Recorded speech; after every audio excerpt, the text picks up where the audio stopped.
कहानी की शुरुआत हुई 1982 कर्नाटका के एक रेलवे स्टेशन पर, जहां ये अब्दुल करीम तेलगी नाम का आदमी बेच रहा है फ्रूट्स। पर इसकी किस्मत जल्द ही बदलने वाली थी, क्योंकि यहीं मिले एक आदमी को पता लगा कि तेलगी के पास बीकॉम की डिग्री है। तो उसने उसे अपने पास मुंबई बुला लिया कुछ काम देने के लिए। तेलगी के घर की हालत बिल्कुल भी ठीक नहीं थी, तो वो उन्हीं को सुधारने के लिए निकल गया मुंबई। वहां उसे वो आदमी शौकत भाई मिला, जिसका गेस्ट हाउस का काम था, पर इतनी अच्छी तरह चल नहीं रहा था। तो तेलगी ने आते ही उसके काम में चार चांद लगा दिए। तेलगी को अच्छी पगार भी मिली, अच्छी इज्जत भी, और साथ में प्यार भी। उसे पहली नजर में ही शौकत भाई की बेटी से प्यार हो गया और कुछ समय बाद उनकी शादी। पर तेलगी के सपने यही नहीं रुके, वो 7 साल के लिए गल्फ गया। उसने ठीक ठाक पैसे कमाए, पर सुकून उसे वापस मुंबई में ही मिलना था, तो वो वापस मुंबई आ गया। यहाँ वो गरीब लोगों के नकली सर्टिफिकेट बना उन्हें यूएई और गल्फ भेजता था। पर पुलिस ने उसे इस काम के लिए जल्द ही गिरफ्तार कर लिया। यहाँ उसे कौशल नाम का एक और कैदी मिलता है। शौकत भाई जल्द ही वकील को ला तेलगी को छुड़ा कर ले गए। पर अब तेलगी को आगे कुछ भी काम करने के लिए अपना नाम पुलिस रिकॉर्ड से हटाना पड़ेगा, जिसके लिए ही वो मिला कौशल के बताए एक वकील गणेश कामले को। तेलगी उस वकील को अपनी बातों में फंसा सारा काम बिल्कुल मुफ्त में ही करा लेता है, ये कहकर कि अगर आज आप मेरा केस सोल्व कर दोगे तो कल को आपके पास मेरे जैसे बहुत से केस आएंगे, जिससे आपका बहुत फायदा होगा। वकील उसकी बातों में फंस सब करने को मान गया। पर कौशल को जब यह बात पता लगी कि तेलगी ने गणेश जैसे वकील से काम फ्री में करवा लिया, वो तेलगी को उसके साथ काम करने को कहता है। वो कहता है कि मेरे साथ चलो, मैं बताता हूँ तुम्हें कि मुंबई को सपनों की नगरी क्यों कहते हैं। कौशल ने तेलगी को समझाया डेड शेयर सर्टिफिकेट का काम, कि कैसे वो कंपनीज में पड़े रद्दी शेयर सर्टिफिकेट में से निकालते हैं अधेसिव स्टैम्प्स। वो इन डेड सर्टिफिकेट्स में केमिकल लगा स्टैम्प्स निकाल लेते हैं और फिर उन्हें अच्छी तरह साफ कर बेचते हैं शेयर मार्केट्स के ब्रोकर को असली दाम से कुछ कम दाम में। पर अब उनको उनके काम का सही दाम नहीं मिल रहा, क्योंकि उनके इस धंधे में आ गया था नया कंपटीटर। उन लोगों की ओल्ड कस्टम हाउस में सेटिंग थी, जहां से उन्हें ये अधेसिव स्टैम्प्स आराम से मिल जाते थे। तो अब कौशल और तेलगी को कस्टम हाउस जाकर ही उनका काम बिगाड़ना होगा। वो दोनों कस्टम हाउस के एक एम्प्लॉय से अपनी सेटिंग करने ही वाले थे कि उनके कंपटीटर उन्हें मारने वहां पहुंच गए। वो उन्हें पीटना शुरू कर देते हैं। पर ऐसा करते हुए तेलगी की नजर एक आदमी पर पड़ी, जो अधेसिव स्टैम्प्स ऐसे ही छोड़ किसी और तरह के कागज को चुरा रहा था। ये कागज है स्टैम्प पेपर। तेलगी अगले दिन उसी एम्प्लॉय के पास वापस गया, जो उसे बताता है स्टैम्प पेपर के बारे कि ये अधेसिव स्टैम्प्स स्टैम्प पेपर के सामने कुछ भी नहीं। इस स्टैम्प पेपर को बेचकर हमारी गवर्नमेंट कुल 33,000 करोड़ रुपए कमाती है, क्योंकि ये कागज हर जगह इस्तेमाल होता है, किसी भी तरीके की सेल में, डीड में, यहाँ तक कि वसीयत में। कोई घर खरीदता है या बसाता है, ये कागज हर जगह चलता है। अब तेलगी और कौशल मिलकर करने वाले हैं स्टैम्प पेपर का धंधा। ये स्टैम्प पेपर नासिक के सिक्योरिटी प्रेस में बन कड़ी सिक्योरिटी के साथ सबसे पहले रेलवे के जरिए आता है मुंबई और फिर जाता है पूरे देश में। तेलगी और कौशल को बस इसी सफर के बीच ये स्टैम्प पेपर चुराना है। उन दोनों ने मुंबई के रेलवे स्टेशन पर जा सब कुछ देखा और अपने साथ जोड़ा वहां के असिस्टेंट स्टेशन मास्टर को। तेलगी ने उसे भी सबकी ही तरह अपनी बातों में फंसा लिया। वो लोग चोरी इस तरीके से करना चाहते थे कि चोरी का किसी को पता ही ना लगे, तो वो नकली स्टैम्प पेपर्स को असली स्टैम्प पेपर से बदलने वाले हैं। उन्होंने एक आर्टिस्ट से प्रिंटिंग प्लेट बनवा ली और एक बंद प्रिंटिंग प्रेस में शुरू की अपने स्टैम्प पेपर की प्रिंटिंग मशीन। स्टैम्प पेपर छप गए। कौशल तेलगी को कहता है कि अरे भाई, स्टैम्प पेपर तो हमने छाप लिए, तो इन्हीं को बेच लेते हैं ना। जिस पे तेलगी ने कहा नहीं, ऐसे हम पकड़े जाएंगे। पर अगर हमारा नकली स्टैम्प पेपर असली स्टैम्प पेपर के समुद्र में जाता है तो उन्हीं में घुल जाएगा। वो लोग मुंबई में स्टैम्प पेपर की हेर बदल करेंगे, जिसके बाद वो पूरे देश में बढ़ जाएगा। अब सरकार पूरे देश में तो उन्हें ढूंढने से रही। उनको 6 मिनट के अंदर चलती ट्रेन में घुस ताला खोल स्टैम्प पेपर को बदल कर उस पे वापस से सरकारी सील लगानी है, जो उन्हें असिस्टेंट मैनेजर दे चुका है। उन्होंने ये सब कर लिया। स्टैम्प पेपर ले वो पहुंच गए गणेश वकील के पास, पर यहाँ पता लगा कि उन जैसे आम वकीलों को बस महीने में 4-5 स्टैम्प पेपर ही लगते हैं। इनकी सबसे ज़्यादा ज़रूरत होती है कॉर्पोरेट वकीलों को, पर वहाँ भी वो अपना सारा माल नहीं बेच पा रहे क्योंकि उनके पास ये स्टैम्प पेपर बेचने का लाइसेंस नहीं था। तेलगी के पास अब स्टैम्प पेपर तो भर कर हैं पर कोई खरीदार नहीं। वो खुश नहीं क्योंकि उसने ये काम बस थोड़ा सा कमाने के लिए नहीं किया था और उनके मोहल्ले में भी बार बार पुलिस की रेड पड़ती रहती थी। उन्हें जल्द से जल्द कुछ करना होगा। तेलगी सबसे पहले पुलिस को अपनी साइड करता है, उनके मोहल्ले और पुलिस की दूरियां कम करके। वो एक एमएलए के साथ दोस्ती बनाकर, मतलब उसे पैसे खिलाकर कोशिश करता है स्टैम्प पेपर बेचने का लाइसेंस पाने की, पर ऐसा नहीं हो पाया। और कौशल को इन सब चीजों से फर्क पड़ रहा था कि तेलगी जो पैसा सबको खिला रहा है वो उसके अकेले का नहीं, उन दोनों का है। उनके बीच झगड़ा हो गया और फिर हाथापाई, वो अलग हो गए। तेलगी रोते हुए खड़ा हुआ कि अब तो उसे कुछ ना कुछ करना ही है। वो दोबारा एमएलए के पास गया और उसे कहा कि इलेक्शन आ रहे हैं, उसमें आप अकेले तो नहीं जीत पाओगे, मेरा लाइसेंस बनवा दो तो मैं पैसे की कोई कमी नहीं होने दूंगा। एमएलए तेलगी को अपने हेड ऑफिस लेकर गया जहां वो मिला गरिमा तलपड़े से। तेलगी ने अपना बातों में फंसाने वाला जादू यहाँ भी चलाया और पा लिया stamp paper vendor licence. Telgi कौशल को लड़ाई के लिए माफ करके एक बार फिर उसके पास गया कि चलो दोबारा से साथ काम करें, पर कौशल को इस झंझट में नहीं फंसना। तो जैसे जैसे तेलगी का काम बढ़ा उसने अपने भाई सलीम को अपने साथ जोड़ लिया और एमएलए के 2 और लोगों को। वो लोग रोज रोज ट्रेन से स्टैम्प पेपर चुराते और नई नई कंपनियों में स्टैम्प पेपर बेचते।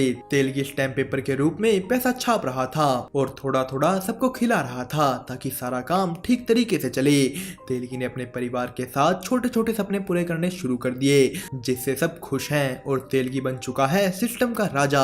पर इलेक्शन के बाद पॉलिटिक्स में एक नया राजा आया, ईमानदार बस सिर्फ नाम से, जिन्हें भी तेलगी ने पैसा खिला अपने साइड तो कर लिया। पर पूरे 1 महीने बाद एक अमीर परिवार के 2 भाइयों के बीच उनके बाप की वसीयत को लेकर केस हुआ तो एक भाई पहुंच गया ईमानदार के पास। उन्होंने तेलगी की मदद से एक 6 साल पुरानी गिफ्ट डीड बनवाई, पर जब वो कोर्ट में गई अपोजिट पार्टी यानी गरिमा की पार्टी जिन्हें तेलगी ने पैसे देने बंद कर दिए, उन्होंने ये चीज साबित की कि भला 6 साल पुरानी गिफ्ट डीड पर स्टैंप एक ऐसे वेंडर का कैसे हो सकता है जिसे लाइसेंस ही 1 साल पहले मिला हो। अब इस सब चीजों का ब्लेम अकेले तेलगी पर आने वाला था।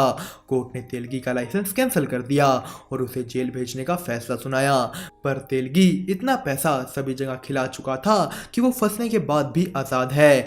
गरिमा ने इस चीज की बात फिर से असेंबली में उठाई जिस वजह से ना चाहते हुए भी पुलिस को उसे अरेस्ट करना पड़ा। पुलिस वाले तेलगी को उसके परिवार के सामने ही खींचकर ले गए, पर अब की बार फिर तेलगी को एक आदमी मिला जो कहता है बाहर निकलो फिर साथ में काम करते हैं। पर तेलगी के बाहर निकलते ही शौकत भाई उसे कहते हैं कि वापस अपनी बेटी और पत्नी के पास मत जाना, उन्हें वो अपने आप ही संभाल लेंगे। पर तेलगी उनकी बात बिना माने पहुंच गया अपनी बेटी और पत्नी के पास। तेलगी अब अपना ये स्टैम्प पेपर वाला काम दोबारा शुरू नहीं कर सकता तो उसे कुछ और करना होगा। वो करता है उस जेल में मिले आदमी जेके को कॉल, जिसके कहने पर ही वो पहुंच गया नासिक जहां उसे जेके के साथ 2 और लोग मिले जो नासिक सिक्योरिटी प्रेस में काम करते थे। उन्होंने तेलगी को अपना एक प्लान बताया कि कैसे वो सही स्टैम्प पेपर की क्वालिटी कम दिखा उसे रिजेक्ट कर देंगे और फिर वही रिजेक्टेड पेपर बेचेंगे। पर तेलगी को ये आइडिया बिल्कुल भी पसंद नहीं आया क्योंकि वो कुछ बहुत बड़ा करना चाहता है। वो जेके के साथ नासिक प्रिंटिंग प्रेस के एक ऑक्शन में गया जहां मशीनों के अलग अलग सामान बेचे जाते थे और उसे वहां दिखी एक प्रिंटिंग प्रेस देखते ही तेलगी के दिमाग में एक बहुत बड़ा आइडिया आ गया खुद ही स्टैम्प पेपर छापने का।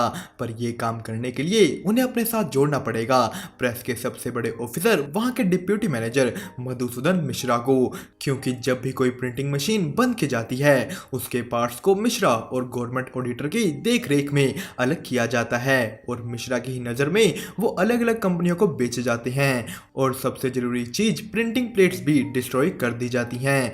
पर मिश्रा को साथ जोड़ना इतना आसान नहीं, वो बहुत ही ईमानदार आदमी था। तेलगी उसे गिफ्ट देकर अपने साइड करने की कोशिश तो करता है, पर मिश्रा ने तेलगी को अपने ऑफिस में बुला उसकी बेइज्जती कर धक्के मारकर बाहर फेंक दिया।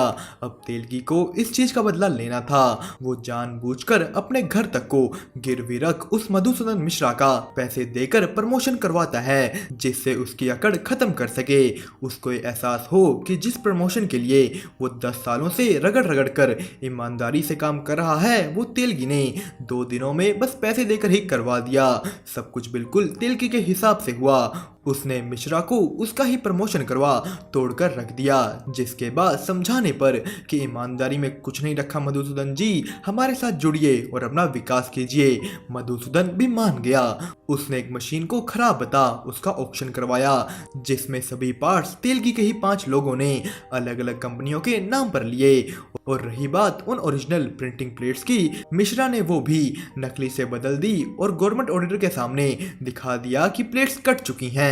सारा सामान तेलगी की मुंबई वाली प्रिंटिंग प्रेस में असेंबल हो गया। उसने मिश्रा की मदद से स्टैम्प पेपर बनाने वाली इंक भी पाली और पेपर भी। तेलगी बाप बन गया क्योंकि उसके घर पैदा हुआ स्टैम्प पेपर। उसने अपने साथियों के नाम लाइसेंस ले काम शुरू किया और बनाया पैसा ही पैसा, इतना कि पूरा कमरा भर दे। उन्होंने नए नए ऑफिस खोले, दिन रात लाखों के स्टैम्प पेपर बेचे। कर्नाटका में भी उन्होंने अपना बिजनेस शुरू कर दिया। अब आखिरकार तेलगी पैसा कमा नहीं बना रहा था, उसकी सिस्टम फिर से सेट हो गई। तेलगी ने कर्नाटका के मिनिस्टर्स के साथ भी दोस्ती बना ली, अपने भाई को एक पॉलिटिशियन बना दिया। पर तभी एक दिन शौकत भाई की मौत हो गई। 1988 शुरू हुआ। अब तेलगी को अपना काम और बढ़ाने की चाहत थी, जिसके लिए उसने उठाया एक बहुत ही ज्यादा बड़ा कदम। वो मधुसूदन मिश्रा को कह नागपुर सिक्योरिटी प्रेस ही मेंटेनेंस के नाम पर बंद करवा देता है, ताकि मार्केट में स्टैम्प पेपर की सप्लाई कम हो और उसके प्रिंट किए स्टैम्प पेपर की डिमांड बढ़े। और स्टैम्प पेपर प्रिंट करने के लिए उन्होंने और मशीनें खरीदी। उसके सभी साथी अलग अलग डिपार्टमेंट संभालने लगे, पर एक सुलेमान नाम का उसका साथी थोड़े और पैसे कमाने के लिए कुछ स्टैम्प पेपर को खुद से बेचने लगा। उसको लगा कि अगर वो थोड़ा सा चुरा भी लेगा तो किसी को ना पता लगेगा ना फर्क पड़ेगा। पर तेलगी को इसकी भनक जल्द ही पड़ गई। उसने सुलेमान को कहा कि अरे अगर तुझे थोड़ा फालतू पैसा चाहिए था तो मांग लेता ना, चोरी करने की क्या जरूरत पड़ गई। तेलगी और उसके बीच बहस हो गई, क्योंकि उसने भी आगे से कह दिया कि अगर समुद्र में से कटोरी भर ली तो क्या फर्क पड़ गया। तेलगी ने उसे मारना शुरू कर दिया और गुस्से में इतना मारा कि सुलेमान की जान ही ले ली। पर कुछ दिनों बाद टेंशन और स्ट्रेस की वजह से उसकी खुद की तबीयत बिगड़ गई। डॉक्टर ने तेलगी को ब्लड प्रेशर की प्रॉब्लम बताई और स्ट्रेस कम लेने को कहा। इधर कर्नाटका में उसका भाई सलीम एक एमएलए बन चुका था, तो वो लोग एक बार में पार्टी करने गए। इस बार में तेलगी को एक लड़की बहुत दिनों से अच्छी लगती थी, तो उसने आज उस पर पैसा उड़ाना शुरू किया। पर तभी वहां एक और आदमी उसी लड़की पर पैसा उड़ाने लगता है। उन दोनों के बीच मानो जंग शुरू हो गई कि कौन ज्यादा पैसा उड़ाएगा। और जब तेलगी के पैसे खत्म हो जाने पर उस आदमी ने औकात की बात कर दी। तेलगी ने सलीम के मना करने पर भी कुल 90 लाख उस रात बार में उड़ा दिए।